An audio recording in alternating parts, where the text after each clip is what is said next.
Live on KPRC TV and the KPRC2 Plus live stream.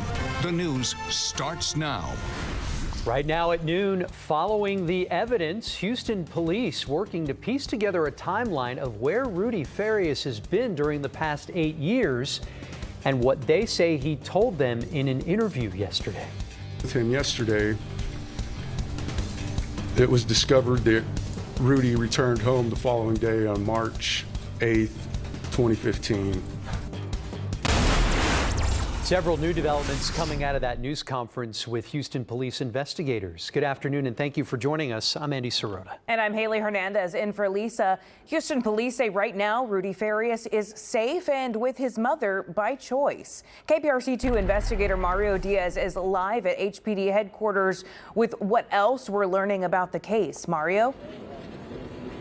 Yeah, this is a story that has had several chapters written since Rudy Farias was discovered a week ago.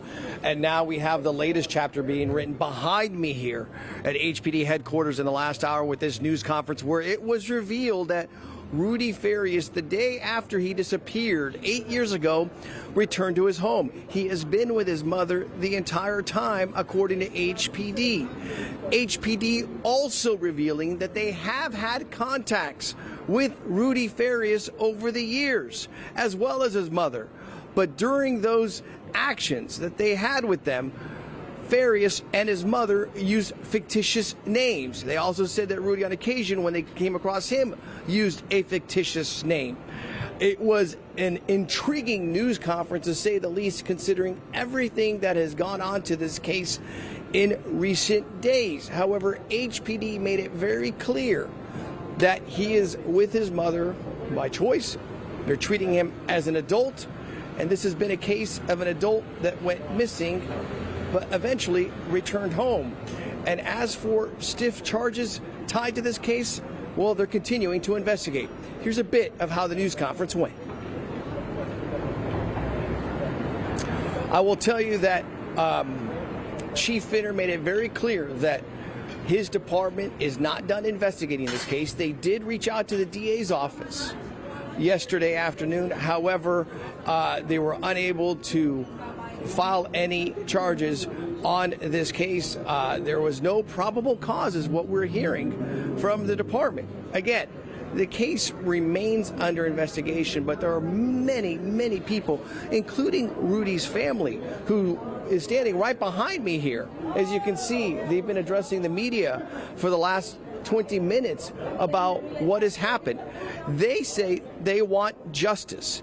They want the ability to have Rudy's mother held criminally accountable for what has taken place, because they say we have not seen our loved one for 8 years. Now, I did ask that question specifically at the news conference, because keep in mind, if you file a missing persons report, then you are filing a complaint on a document. That is an official record. And then if you don't ever report the person coming home, is there a criminal act there? HPD Chief Troy Finner confirmed there was. His spokesperson, John Cannon, saying it's a misdemeanor, off to the side during the news conference. And that would be the one charge that they could possibly at this time examine with regards to Rudy Farias' mother. But again, it's been an intriguing morning here. According to HPD, at this time, no charges have been filed. They are continuing to investigate. And the biggest point stressed by Troy Finner, the chief of department, was that throughout this entire time, Rudy Farias in the state of Texas was an adult. He was not a child. I'm being told that we do have some sound from the news conference. Let's go and hear what some of that news conference was like. We can't release details pertaining to that. Okay. Also, quick clarity. Was he 17 at the time that he was missing? Yes, sir. That's correct. So he's 25. He's 25 now. Yeah. Go ahead, Mario. I'll get you. Hold up. Go ahead. Clarity, was there a missing persons report filed by his mother at the very beginning?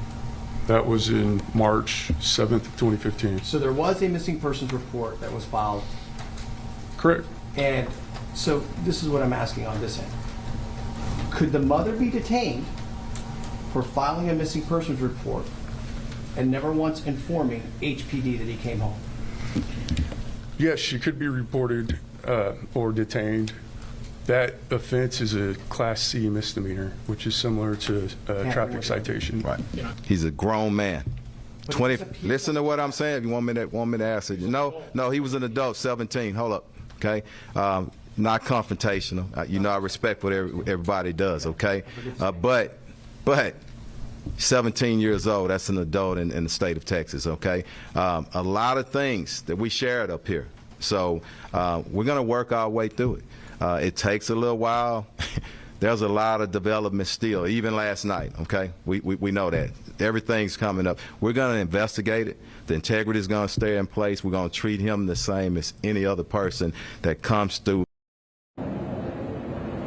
And as HPD investigates this case, I can tell you that KPRC2 is investigating this case as well. We are working through so many different angles on this story. For the very latest in coverage, you can always find it on click2houston.com, as well as newscasts at any point throughout the course of the day on Channel 2. But that's the very latest here downtown Houston. Mario Diaz, KPRC2 investigates. All right, thank you, Mario. And we are going to continue our team coverage because early this morning, our crews were there as detectives with the crime scene unit were at the family home. KPRC2's Corley Peel joins us live from the neighborhood with the latest. Corley. That's right. HPD's crime scene unit was out here this morning, and that's because detectives say they got a call about a reported burglary. You can see the scene is clear now this morning, but several officers were out here this morning searching around this home. Again, we saw those crime scene unit vans, and detectives say they came out here because they knew this was a home of note. And in that news conference, detectives mentioned that they will not be serving any search warrants at this home because charges are not being filed against anyone. Now, when they were out here this morning, it's unclear if they found anything related to that possible burglary call, but they left a few hours ago. So we are working to find out more information about that. They did say that call is still under investigation. So again, it's unclear what they found out here.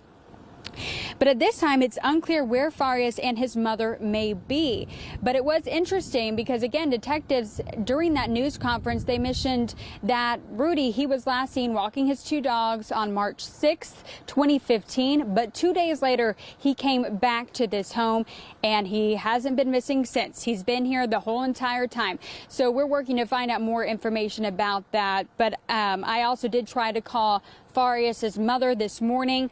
Her voicemail, it went straight to voicemail, so we haven't heard from her. It's unclear exactly where they may be right now, but again, they're not facing any charges. I did speak with family members after that news conference this morning, and they have a lot of questions still. They're very upset about this outcome. They don't know what happened, but they always had their suspicions that Rudy was never missing, even having some sightings of him here at this home over the past several years. But now they know that is true, so they're feeling a lot of shock, a lot of anger. They just want more answers. They just want the truth. And mainly, they want to make sure that Rudy is, in fact, safe. We, of course, are working to find out more of those answers, and we will continue asking questions. And we, of course, will keep you updated as we learn more. Reporting live from Northeast Harris County, Corley Peel, KPRC 2 News. All right. Thank you, Corley. I know a lot.